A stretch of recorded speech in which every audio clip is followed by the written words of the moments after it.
पाकिस्तान तू भी पाकिस्तान है, मैं भी पाकिस्तान हूँ, तू भी पाकिस्तान है। बिस्मिल्लाह बिस्मिल्लाहिर्रहमानिर्रहीम। इय्याक नअबुदु व इय्याक नस्तईन।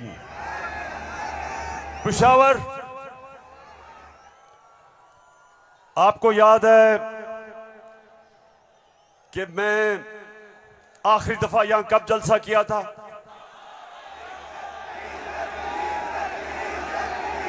जब एक बैरूनी साजिश के तहत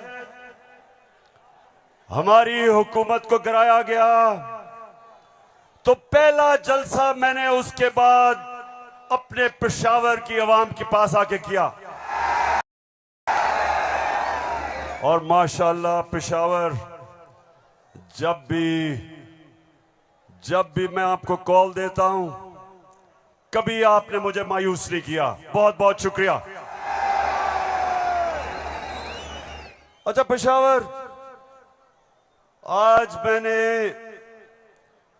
बात तो आपसे करनी थी सैलाब की।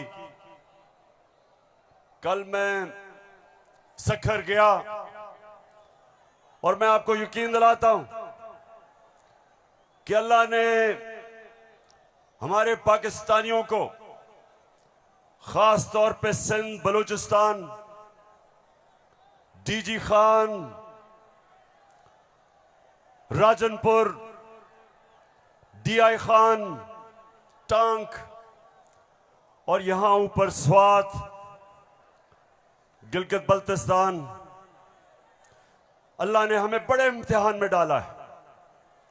और सिंध में खास तौर पे मैं बात तो सिंध की करना चाहता था कि बहुत हमारे सिंध के पाकिस्तानी बड़ी मुश्किलों में हैं।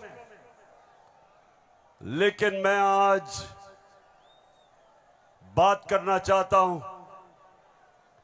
जिस तरह का प्रोपेगेंडा चल रहा है, और खास तौर पे कल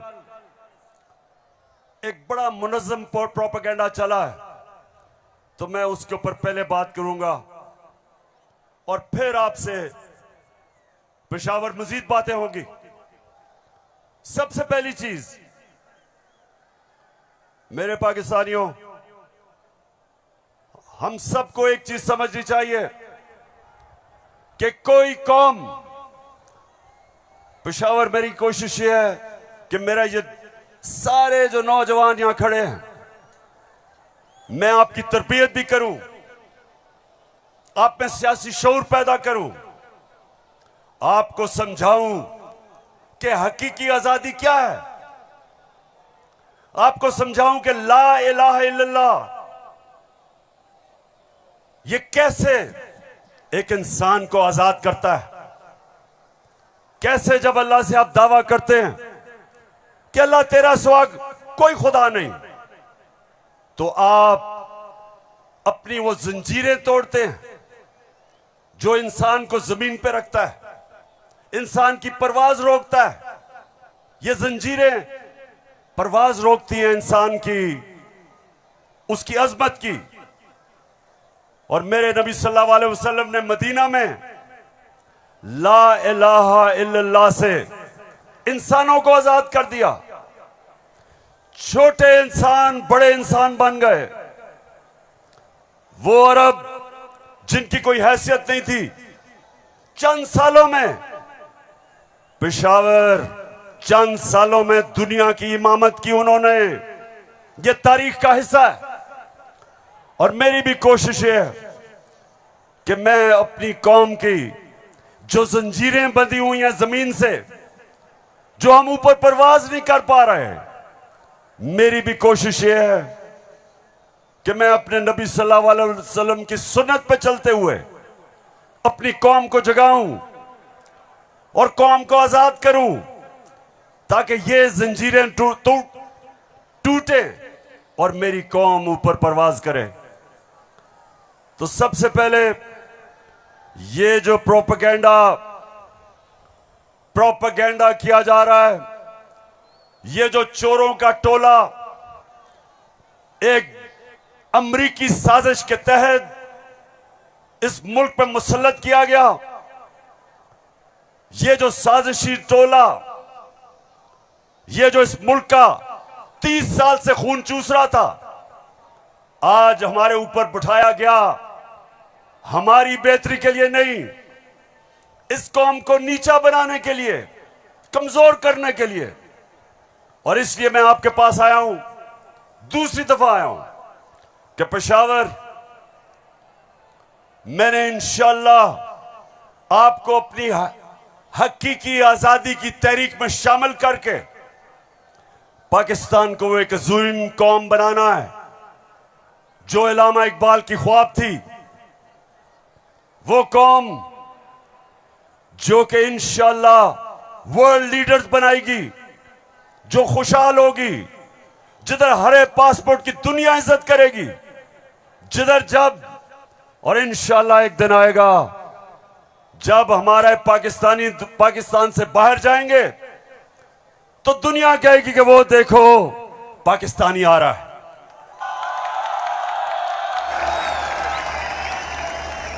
मेरे पाकिस्तानियों, एक ऐसा वक्त था कि अरब ताजिर, मुसलमान ताजिर जब मलेशिया और इंडोनेशिया गए तो कोई मुसलमान फौज नहीं गई थी इंडोनेशिया और मलेशिया। मुसलमान ताजरों का किरदार देख के, मुसलमानों के ताजरों की सच्चाई देख के, सादिक और अमीन ताजरों ने अपने किरदार से लोगों को मुसलमान किया। याद रखें, मुसलमानों ने फतह नहीं किया था मलेशिया और इंडोनेशिया, मुसलमानों का कैरेक्टर था जिसने फतह किया था। मैं वो चाहता हूं कि वो हमारे पाकिस्तानी बने कि जब आप दुनिया में जाएं तो लोग आपकी इज्जत करें, आपके पासपोर्ट की इज्जत करें। और वो कभी नहीं होगा जब तक आपके ऊपर ये चोर बैठे हुए हैं।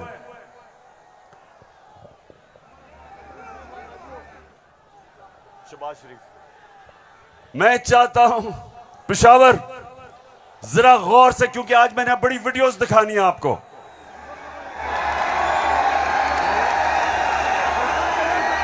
आज आप ये जलसा पूरी तरह आपकी तरबियत भी होगी और आप एंजॉय भी करेंगे।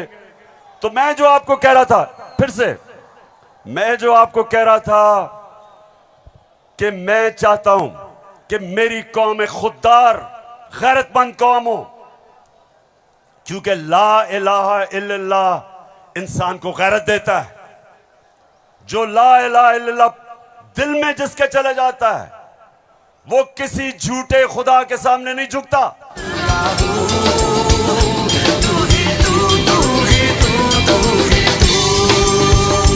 अच्छा, अब देखो, जो मैं चाहता हूं कि किस तरह की कौम मुझे चाहिए, और जरा ये देखें इंपोर्टेड क्राइम मिनिस्टर को। मैं सऊदी अरब से होके आया हूं, मैं यूएई के होके, अभी मैं तुर्की होके आया हूं, और मैंने उन भाइयों को कहा कि आप हमारे बड़े अजीम भाई हैं, हमेशा आपने हमारी मदद की। और मैंने यही कहा, जब मैं आया हूं तो आप समझेंगे शायद ये मांगने आया है, मैं मांगने नहीं आया। मैं आया हूं तो आप समझेंगे शायद ये मांगने आया है, मैं मांगने नहीं आया, लेकिन मजबूरी है। जिस तरह माजी में 75 साल में आपने हमारा हाथ बटाया है, कुछ अर्सा आप हाथ बटा। मैंने कहा मैं वादा करता हूं कि इंशाअल्लाह हम पूरी कौम हम मिलकर दिन रात मेहनत करेंगे, पसीना गिराएंगे, अपने पांव पे खड़े होंगे। क्यों पेशावर, सुन लिया? ऐसे आदमी को आप अपना प्राइम मिनिस्टर मानते हो?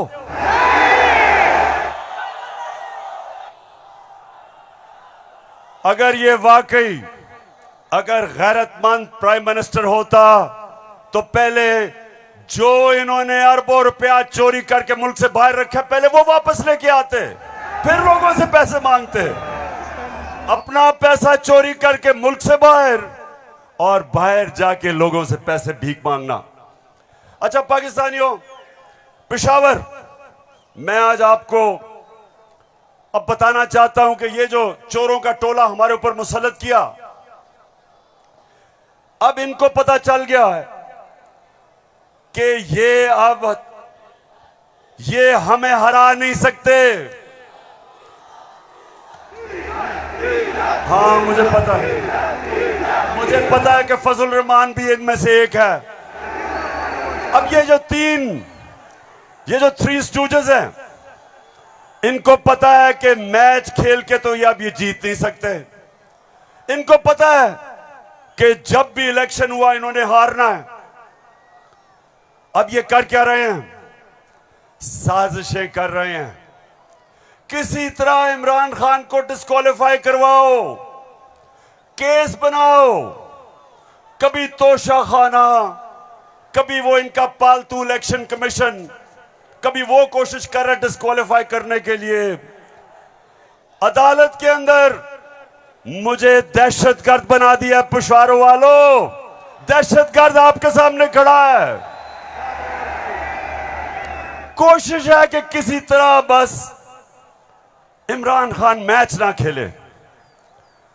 ये वैसे ही है, जब हम छोटे थे क्रिकेट खेलते थे तो जब एक टीम हारने लगती थी वो विकेटें उठा के ले जाती थी।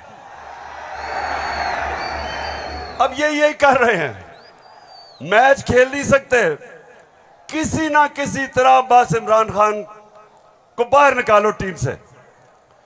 दूसरी चीज, और ये उससे खतरनाक चीज कर रहे हैं, पेशावर ये कोशिश कर रहे हैं कि किसी तरह पाकिस्तान की सबसे बड़ी जमात,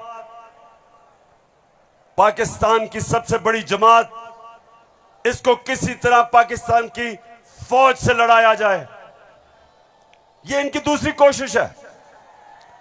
पहले डिस्क्वालीफाई करो और साथ साथ कोशिश करो कि पाकिस्तान की फौज के खिलाफ प्रोपेगेंडा करके लड़वाएं, और फिर पाकिस्तान की अदलिया के खिलाफ कि पाकिस्तान के अदारे किसी तरह तरीके इंसाफ के खिलाफ हो और ये किसी तरह मैच जीत जाएं। बस मैं आज आपको वीडियोस दिखाने लगा हूं, और मैं उससे पहले आपको बताऊं कि कोशिश इनकी क्या है। जो कुछ मैं कहता हूं, इनका प्रोपेगेंडा सेल बैठा हुआ है, वो हर चीज को मोड़ के कोशिश करता है कि या किसी तरह अदालत मेरे खिलाफ हो या किसी तरह फौज मेरे खिलाफ हो। अब मैंने क्या कहा था? मैंने अभी चंद रोज पहले क्या कहा, परसों मैंने क्या कहा? मैंने ये कहा कि फौज का जो आर्मी चीफ होता है उसको मेरिट पे सिलेक्शन होनी चाहिए।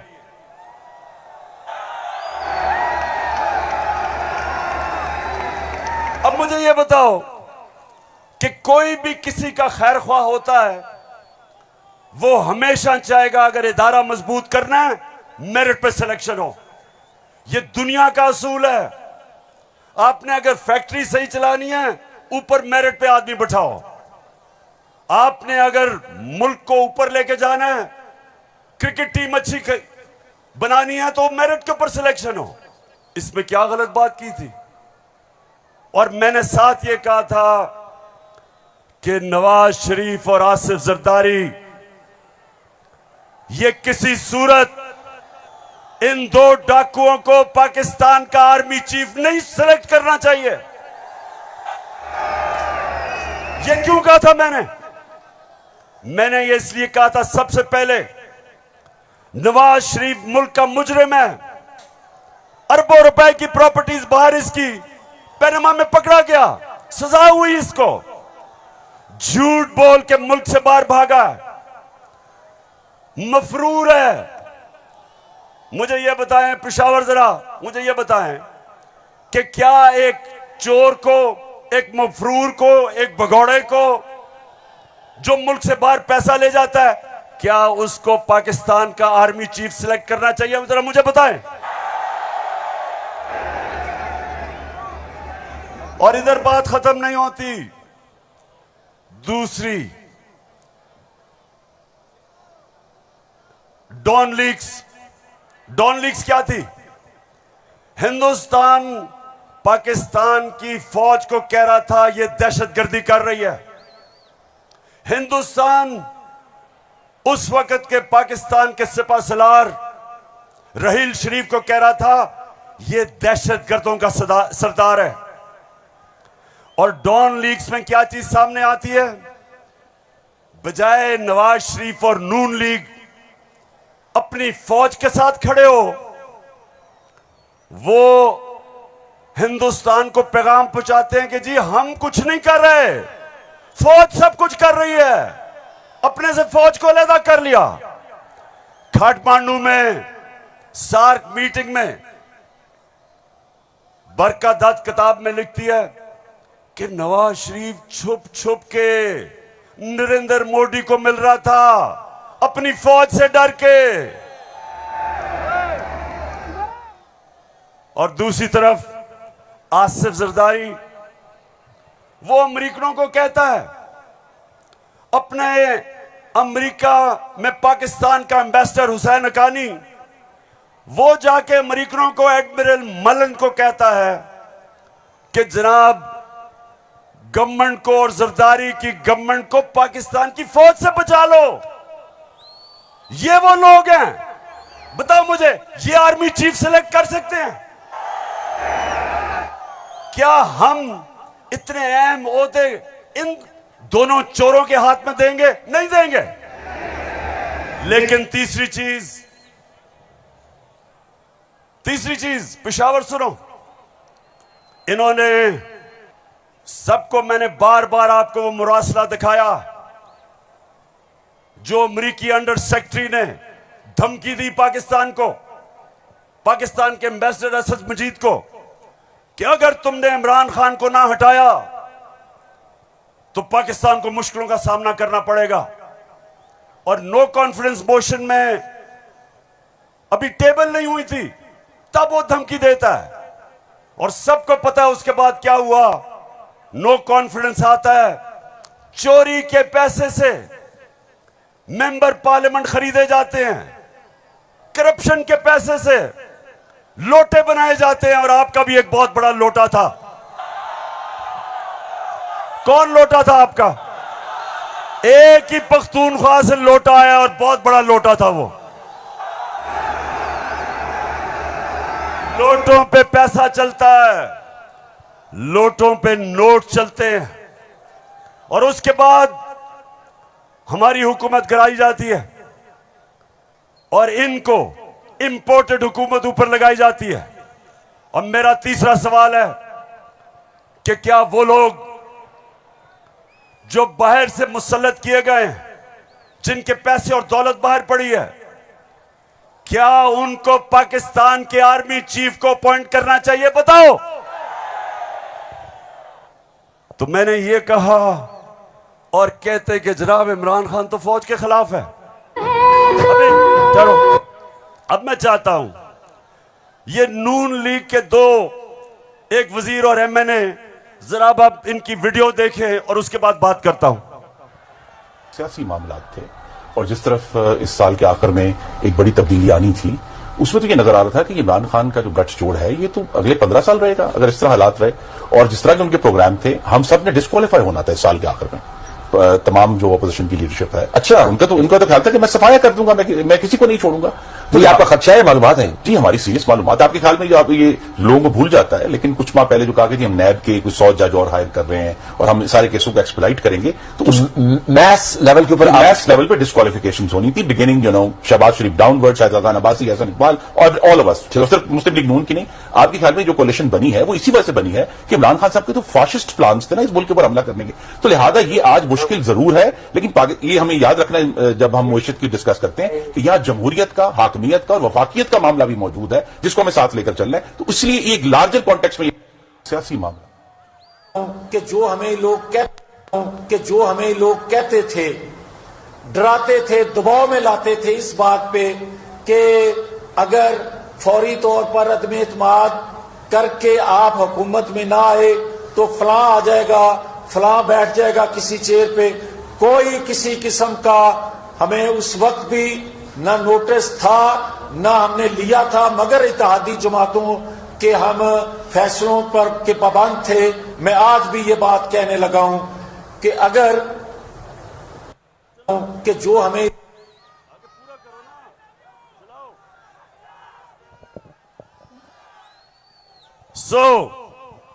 इसलिए ये हुकूमत हमारी गिराना चाहते थे कि इमरान खान एहतसाब ना कर दे।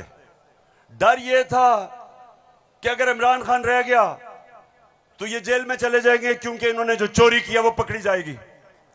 मतलब ये कि ये इसलिए गिराना चाहते थे, महंगाई वजह नहीं थी, माइशत वजह नहीं थी, वजह सिर्फ एक थी कि इन्होंने एनआरओ लेना था और 1100 अरब रुपया अपना माफ करवाया।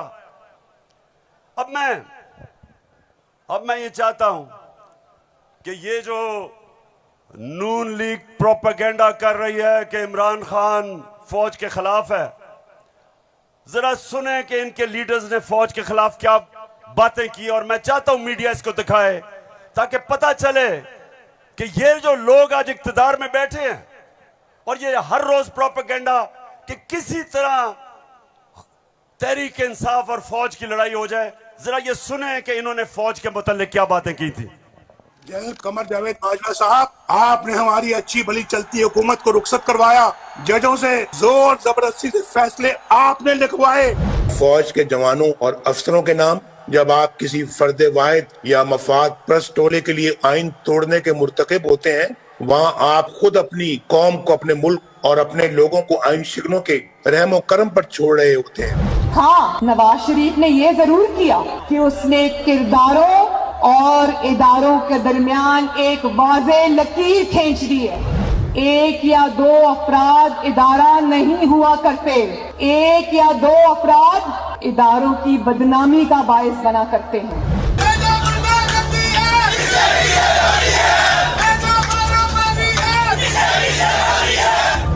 जो शख्स इस किस्म की कार्रवाइयों में मुलव्वस रहा हो उसका एहतसाब होना चाहिए। उसको बल्कि इतने बड़ी बड़ी उनकी ग्लेयरिंग चीज़ें शायद 73 साल की तारीख में कभी नहीं मिलती, तो अब तो उनका एहतसाब होना चाहिए। ये इस किस्म के शख्स को कोई और ओहदा दे देना, और वो भी इतना इम्पोर्टेंट ओहदा देना, ये मैं समझती हूँ कि ये कौम के मुंह पे तमाचा है, आइन और कानून की हुकूमत के मुंह पे तमाचा है। तुम हमें सियासत बतलाते हो, अपने हुदूद में रहो, इसराइल की नौकरी न किया करो, इसराइल के वजीफों पे पलने वाले जर्नलों अपने हुदूद में रहो। बड़े बड़े रैंकों वालों से भी अपने आप को मुहतरम समझता हूँ, और अगर बिगड़ोगे तो फिर अगर हम बिगड़ गए तो अफगानिस्तान में अमेरिका का क्या हश्र हुआ, खुदा की कसम यहाँ तुम्हारा वही हश्र। तो हमारी किरदार कशी करना छोड़ दो। अगर हमने आपकी शुरू की तो पता नहीं पाकिस्तान बनने से आज तक कितने जनरलों की शुरू हो जाएगी। बेटी भाई वो अक्यूज्ड हैं, उनकी लिस्ट लेके जिस दिन हमने प्रेस कॉन्फ्रेंस की तो आपकी ईंट से ईंट बढ़ जाएगी। अभिनंदन की क्या बात करते हैं। चीफ ऑफ आर्मी स्टाफ तशरीफ लाए, पैर कांप रहे थे, पसीने माथे पे थे। सुन लिया पेशावर, मैं इसलिए ये बता रहा हूं कि ये वो लोग हैं जो हमें कह रहे हैं कि हम अपनी फौज के खिलाफ हैं।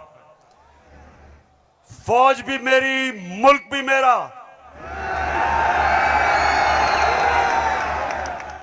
जितने इदारे मजबूत होंगे मुल्क मजबूत होगा, अदलिया मजबूत होगी मुल्क मजबूत होगा, फौज मजबूत होगी, हम आजाद हो सकेंगे। हम अपनी आजादी, हम किसी के सामने झुकेंगे नहीं, कोई मुल्क हमें फतह नहीं करेगा। जिस तरह सारी मुसलमान दुनिया में आज अजाब आया हुआ है, सोमालिया से लेके, लिबिया से लेके, सीरिया से लेके, सारी मुसलमान, अफगानिस्तान में क्या हुआ, यमन में, सारी मुसलमान दुनिया में किस तरह का अजाब आया, और हम वो पाकिस्तान है जो एक मजबूत फौज की वजह से बचे हुए हैं। तो नून लीग वाले ये समझ जाओ कि हम वो लोग हैं जो इस मुल्क के इदारे मजबूत करेंगे। और कभी अगर कोई तनकीद करते भी हैं अपनी फौज के लिए उसकी बेहतरी के लिए करते हैं, तामीरी तनकीद करते हैं। अब वो चलाओ।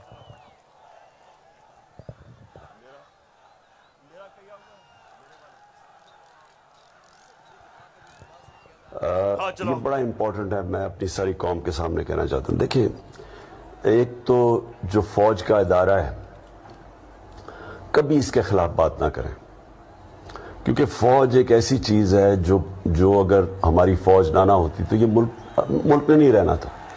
इमरान खान से ज्यादा इस मुल्क को जरूरत पाकिस्तानी फौज की है, और हमें हमेशा इस इदारे को इसकी मजबूती के लिए हमें बात करनी चाहिए। और हमारे जो दुश्मन है वो मुसलसल इसको अटैक करते हैं, बल्कि ये दोनों जो prime minister, ex prime minister और प्रेसिडेंट, वो जरदारी और नवाज शरीफ, इन दोनों ने अपनी फौज को अंडरमाइन करने की कोशिश की है। ये जब गवर्नमेंट में भी थे, इन्होंने अंडरमाइन किया उसको। इन्होंने गवर्नमेंट में रहते हुए वो डॉन लीग्स क्या थी, डॉन लीग्स वो हिंदुस्तान के साथ कह रहे थे कि जी हमारी फौज की वजह से हम दोस्ती नहीं हो रही। और जो मेमो गेट था वो क्या था, वो अमेरिकनों को कह रहा था जरदारी अपने हुसैन हक्कानी के जरिए। जी शुक्रिया। मैं इसलिए आपके सामने ये रख रहा हूं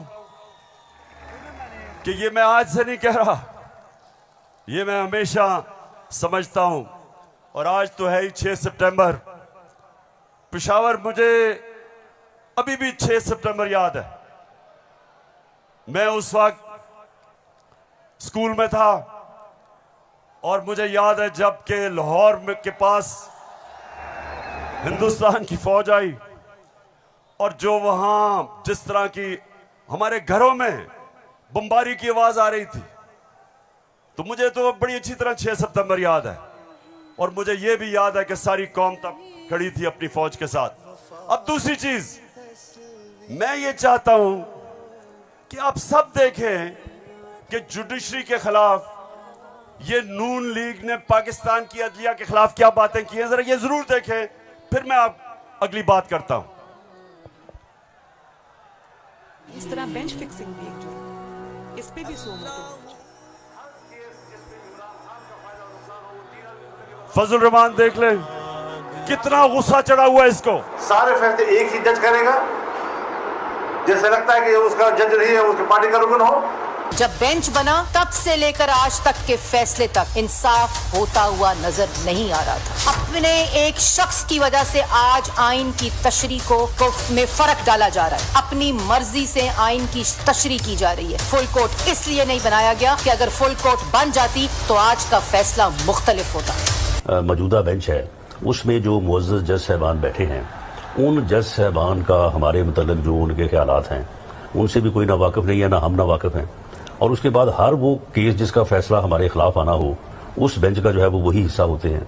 और अब तो ये बात पहले से जो है वो प्रिडिक्ट होने लगी है। जो सहाफ़ी वहाँ सुप्रीम कोर्ट की कार्रवाई को कवर करते हैं, तो वो पहले से जब बेंच बनता है या कोई केस जाता है तो वो पहले से बता देते हैं कि इसके ऊपर फलां बेंच बनेगा। अगर कुछ लोग गैर जानिबदार नहीं होंगे, अगर इसके सहूलतकार पीछे नहीं हटेंगे, तो हमें बता दें मुल्क कौन चलाएगा।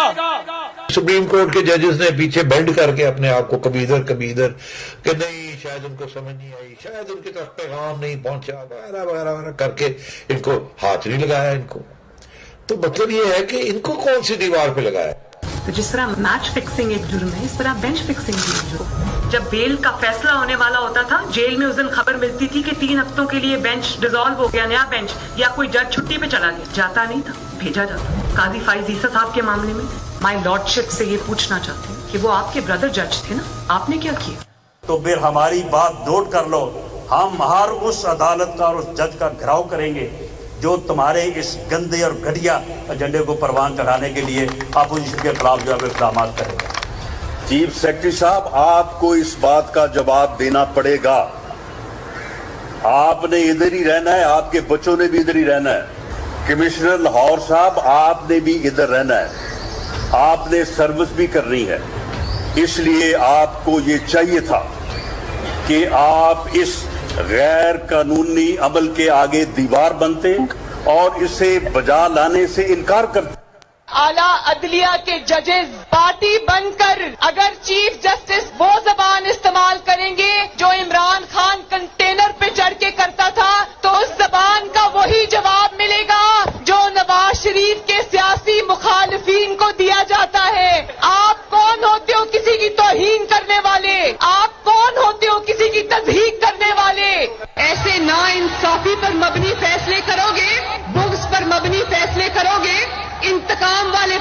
करोगे तो कौन इज्जत करेगा आपकी?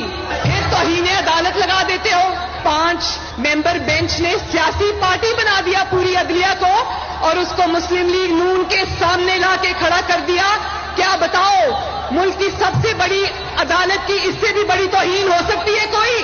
हम आपकी इज्जत करना चाहते हैं, आप भी तो अपनी इज्जत करवाओ। तो जस्टिस अजमत सईद साहब जो है उनको कौन नहीं जानता। पर्सनली जाती तौर पे असरअंदाज होकर उन्होंने JIT बनवाई। बदनाम जमाना JIT को आज तक व्हाट्सएप। मैं सिर्फ आपको ये थोड़ा सा सैंपल दिखा रहा हूं कि किस तरह का ये अपने पाकिस्तान की अदलिया के खिलाफ क्या जबान इस्तेमाल की गई है। और मैं अपना आपको बता दूं, आज से 26 साल पहले जब मैंने सियासत शुरू की तो उसको इंसाफ की तहरीक का, आजाद अदलिया के लिए सबसे पहले हम खड़े हुए। जेल में वाहिद सियासी लीडर था जो आजाद अदलिया के लिए जेल में गया। 2008 की इलेक्शन बॉयकॉट की अपनी अदलिया के लिए। उसके बाद जब हम इक्तदार में आए तो इस्लामाबाद में 50 साल के बाद पहली दफा जुडिशल कॉम्प्लेक्स बनाया अपने जजेस के लिए। मैं ये इसलिए आपको कह रहा हूं कि जो कानून की बालादस्ती, रूल ऑफ लॉ, कोई माशरा आगे नहीं बढ़ सकता जब तक वहां इंसाफ नहीं होता। और इंसाफ देती है अदलिया, इसलिए हमने हमेशा अपनी अदलिया की इज्जत की है। ये जो नून लीग के लोग हैं जो आज जिस तरह की जबान इस्तेमाल कर रहे हैं, सोशल मीडिया पे अटैक कर रहे हैं इस्लामाबाद के चीफ जस्टिस को, ये कभी, मैं आपको ये बता रहा हूं कि मैंने कभी अपनी पार्टी को इजाजत नहीं दी कि अदलिया को अटैक करे, क्योंकि आखिर में इंसाफ होगा तो मुल्क में खुशहाली आएगी और इंसाफ अदलिया देती है। मुझे बड़ा जनाब इन्होंने कहा कि देखें इमरान खान ने कोई बड़ी गलत जबान इस्तेमाल कर दी। मैं आप सबके सामने आज ये कहना चाहता हूं कि मैं अपनी अदलिया की इज्जत करता हूं, लोअर कोर्ट्स की इज्जत करता हूं।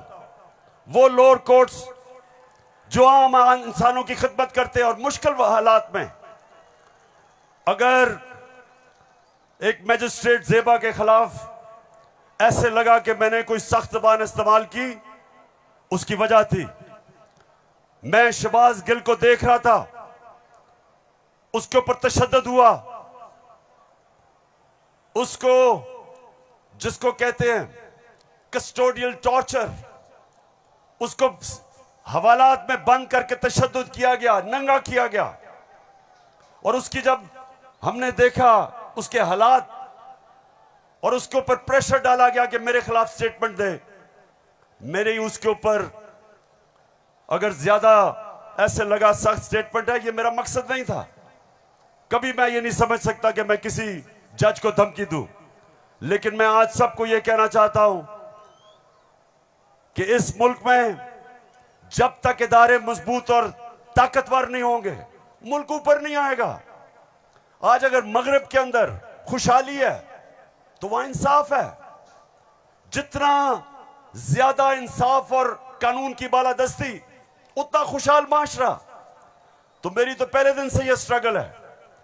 तो पेशावर सबको मैं आज पैगाम देना चाहता हूं कि ये जो कोशिश की जा रही है तहरीक इंसाफ को इदारों से लड़ाने की, ये कौम सब समझ गई है। कौम में सियासी शऊर आ गया है। लोग एक एक चीज, कभी भी पाकिस्तान के अंदर अवाम और बच्चे और नौजवान और मेरी ख्वातीन बहनें, कभी इस तरह का शऊर और बेदारी नहीं थी जो अल्लाह के फजल से आज पाकिस्तान में है। तो ये जो चोरों का टोला, ये जो बार बार कोशिश कर रहा है कि तहरीक इंसाफ को दीवार से लगाया जाए, सब सुन लो कि जितना तुम मुझे दीवार से लगाओगे उतना मैं और तुम्हारे से मुकाबला करूंगा, लड़ूंगा तुम्हारे से।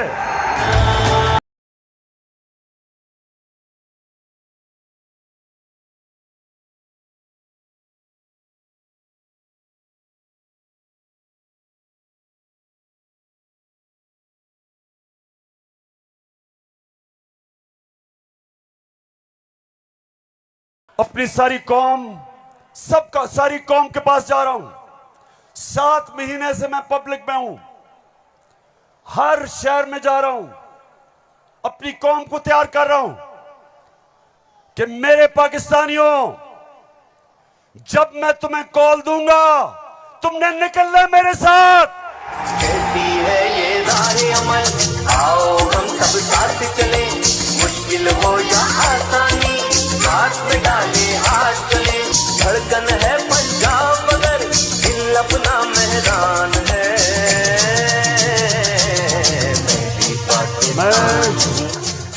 अच्छा पेशावर, जब हमें इन्होंने हटाया था, फिर से मैं आपको याद करा दूं, उस वक्त पाकिस्तान तेजी से तरक्की कर रहा था। जो इस हुकूमत ने जो किताब माइशत के ऊपर शाया की, जिसको कहते हैं इकोनॉमिक सर्वे ऑफ पाकिस्तान, उसके अंदर पाकिस्तान 17 साल के बाद सबसे तेजी से हमारी माइशत ऊपर जा रही थी। 5.6 और चौथे साल 6%। आज IMF कह रहा है, आलमी इदारा कह रहा है कि 6% से अब हमारी माइशत 1% से भी कम पे जा रही है। यानी माइशत सुकड़ रही है, बेरोजगारी बढ़ रही है, फैक्ट्रियां बंद हो रही हैं, किसान जिसने रिकॉर्ड पैदावार की थी उसकी पैदावार नीचे जा रही है, क्योंकि बिजली और फजल रहमान की कीमत ऊपर चली गई है। ट्यूबवेल के लिए जो डीजल चाहिए वो महंगा हो गया। बिजली, अच्छा बिजली के बिल जिन जिन के पास आए हैं, जरा मुझे हाथ खड़े करके बताएं, कभी पाकिस्तान की तारीख में इतनी महंगी बिजली नहीं थी। क्या हुआ कि 4 महीने में कौन सी क़यामत आ गई कि बिजली की कीमत 18 रुपए यूनिट से 36 रुपए यूनिट, और टैक्सेस मिला के 50 रुपए यूनिट पे बिजली पहुंच गई है। गंदम 850 रुपए पे 20 केजी मिलती थी, आज कराची के अंदर 2000 रुपए पे नहीं मिल रही। बलूचिस्तान में देखें गंदम की कीमत किधर गई। हमारे दौर में, ये जरा गौर से सुने, हमारे दौर में तेल इंटरनेशनल मंडी में 103 से 115 डॉलर पे बिकता था, आज वो पहुंच गया 96 डॉलर पे। तेल की कीमत इंटरनेशनल मंडी में कम हो गई है, लेकिन हमारे दौर में 1 लीटर पेट्रोल 150 रुपए और 1 लीटर फजल रहमान 145 रुपए, आज 234 पे पहुंच गया। बिजली दुगनी, पेट्रोल डीजल ऊपर, सब कुछ महंगा और रुपया गिर रहा है। IMF के प्रोग्राम के बावजूद रुपया गिर रहा है। IMF ये कहता है कि आगे पाकिस्तान के जो माशी हालात हैं वो और बिगड़ने वाले हैं, बिजली की कीमत अभी और बढ़ेगी, GST लगेगा 17%, कीमत और ऊपर, पेट्रोल डीजल और ऊपर। तो मेरे पाकिस्तानियों, आज हम नहीं, IMF कह रहा है कि पाकिस्तान श्रीलंका की तरफ जा रहा है, यानी माशी तबाही की तरफ जा रहा है। तो सवाल आज ये है कि वो कौन थे, वो कौन मुजरिम थे, कौन इस कौम के गद्दार थे जिन्होंने बैरूनी साजिश का हिस्सा बन के इस मुल्क में आपकी हुकूमत कराई और इन चोरों को लेके आए।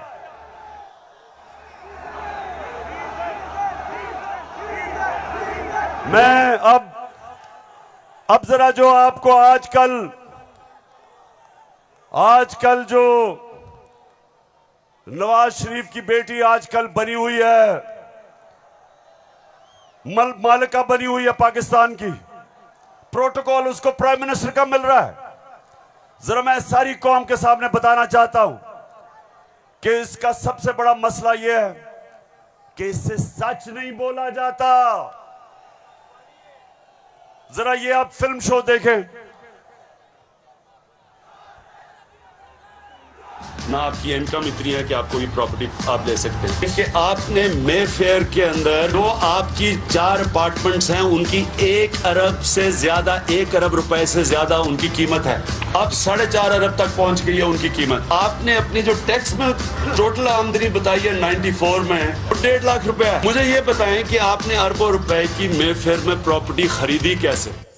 सुन लिया, ये आज से 10 साल पहले मैंने पूछा कि बताएं आपने आमदनी तो अपनी दिखाई नहीं, तो ये अरबों रुपए की बर्तानिया के सबसे महंगे शहर लंदन के सबसे महंगे इलाके में आपने अरबों रुपए की प्रॉपर्टी कैसे ली? तो जरा आप ये सुने, जवाब आता है। बात ये है कि जिन अरबों रुपए की मेफेयर की प्रॉपर्टीज की ये बात कर रहे हैं, ये तो पहले पता नहीं है। बताएं कौन सी प्रॉपर्टीज है, लाएं, दिखाएं, उसका कोई प्रूफ लाएं। सुन लिया, कहते किधर है ये प्रॉपर्टी, किसकी बात कर रहे हैं? अब ये जरा मरियम बीबी को भी सुन लो कि इस तरह मुझे लगा कि आप लोगों को बेवकूफ नहीं बना सकते। मेरी सेंट्रल लंदन में प्रॉपर्टीज तो दूर की बात है, मेरी पाकिस्तान में भी कोई प्रॉपर्टी नहीं है। मैं अपने वालिद के साथ है और मुझे समझ नहीं आई कि मेरी और मेरी वालदा की और बहन भाइयों की प्रॉपर्टीज ये कहाँ से निकाल के ले आए हैं। मेरे नाम पाकिस्तान में कोई प्रॉपर्टी नहीं है, ये तो इंग्लैंड की बात है। सुन लिया पेशावर,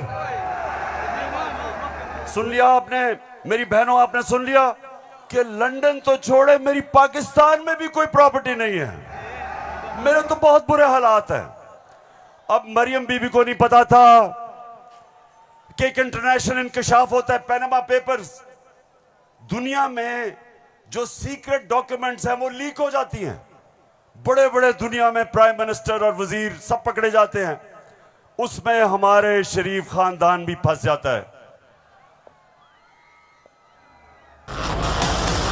नवाज शरीफ, मरियम नवाज, हसन नवाज और हुसैन नवाज के बैरून मुल्क खुफिया असासों का इंकशाफ। पनामा लीक्स ने बैरून मुल्क खुफिया दौलत का भांडा फोड़ दिया। सुन लिया, अब ये सुना, ये इंकशाफ हो गया। जब इंकशाफ हुआ तो मरियम के भाई हुसैन शरीफ क्या कहते हैं, ये जरा सुन लें। मैं इस बात को तस्लीम करता हूँ कि अल्हम्दुलिल्लाह पाक लेन के ऊपर जो अपार्टमेंट्स हैं वो अल्हम्दुलिल्लाह हमारे हैं। मैं इस बात को तस्लीम करता हूँ कि उनको ऑफशोर कंपनीज नेस्कॉल लिमिटेड और नीलसन लिमिटेड जो है उनको ओन करती हैं। और मैं आपको ये भी अर्ज करता हूँ उनको होल्ड कर रही है इस वक्त मरियम नवाज शरीफ, मेरी हमशीरा जो है। पेशावर सुन लिया कि छुपाई हुई थी प्रॉपर्टीज। एक हदीस है कि शैतान आप इंसान के गुनाह दुनिया में नशर कर देता है। वो दुनिया में नशर हो गए, उन्होंने कहा हमारी प्रॉपर्टीज नहीं, प्रॉपर्टी सामने आ गई। अब ये मैं आपको समझाने की कोशिश कर रहा हूं। असल में नवाज शरीफ की प्रॉपर्टी थी, मरियम बेचारी के पास किधर से पैसा आया? पैसा तो नवाज शरीफ का था। क्यों छुपा रहा था? क्योंकि आपके चोरी का पैसा था, अवाम से पैसा चोरी किया था। चोरी और करप्शन में क्या फर्क? चोरी होती है जो जेब कुतरा करता है, जो आपके घर में चोरी होती है, जो साइकिल चोरी होता है, मोटरसाइकिल, इंसान को नुकसान पहुंचता है। करप्शन, मुल्क का पैसा चोरी करने को करप्शन कहते हैं, और मुल्क तबाह होते हैं करप्शन से। जो पैसा आपकी तालीम पे, अस्पतालों पे, सड़कों पे, गुर्बत कम करने पे, जो पैसा वहां खर्च करना होता है इनकी जेबों में चला जाता है, मुल्क से बाहर चला जाता है। इसलिए कौम में गरीब इसलिए नहीं होती कि उनके पास वसाइल नहीं है, असासे नहीं है। कौमें गरीब तब होती हैं जब उनके अपने सरबराह मुल्क को पैसा चोरी करके बाहर ले जाते हैं। तो ये जो आज हमारे ऊपर मुसल्लत किए हुए हैं, सारी कौम तैयार हो जाए। मैं कभी इनको कबूल नहीं करूंगा, मैं कभी इनकी गुलामी कबूल नहीं करूंगा।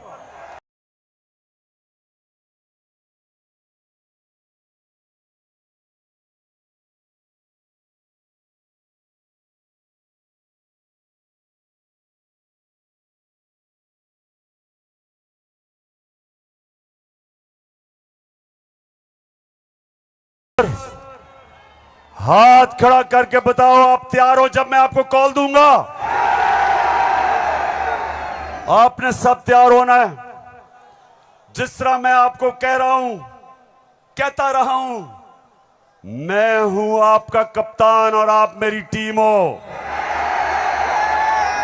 और ये वर्ल्ड कप हमने पाकिस्तान की हकीकी आजादी के लिए जीतना है। एक अजीम मुल्क बनाना है पाकिस्तान को। हमेशा आजाद मुल्क ऊपर जाते हैं, गुलाम मुल्कों की परवाज नहीं होती। हम ये नहीं चाहते कि हम किसी दुनिया के मुल्क से लड़ाई करें। हम अमेरिका को मैं बार बार कहूं कि अमेरिका, हम अमन में आपके साथ हैं, किसी जंग में हम आपके साथ नहीं हैं। हम दोस्ती चाहते हैं, लेकिन हम किसी सूरत आपकी गुलामी नहीं चाहते। हम अपनी जमीन नहीं इस्तेमाल होने देना चाहते किसी और लड़ाई के अंदर। हम नहीं चाहते कि हमारी जमीन इस्तेमाल हो किसी भी दुनिया के मुल्क के ऊपर आप किसी किस्म की जारियाना कार्रवाई करें। हम ये नहीं चाहते। हम फिर से कहते हैं, हम अमन में सबके साथ हैं। हम तो हिंदुस्तान से भी अच्छी दोस्ती करेंगे, लेकिन पहले कश्मीरियों को उनका हकूक दो, उनकी स्टेटहुड वापस करो। हम हिंदुस्तान से भी बातचीत कर लेते, लेकिन हम किसी सूरत अपनी आजादी के ऊपर सौदा कभी नहीं करेंगे। मेरे साथ हो पेशावर, साथ हो मेरे। तो फिर से जाते हुए आखिरी बात, आप सब ने तैयार रहना है। मैं आपको कॉल दूंगा इस्लामाबाद की, और वो कॉल होगी इस मुल्क को इन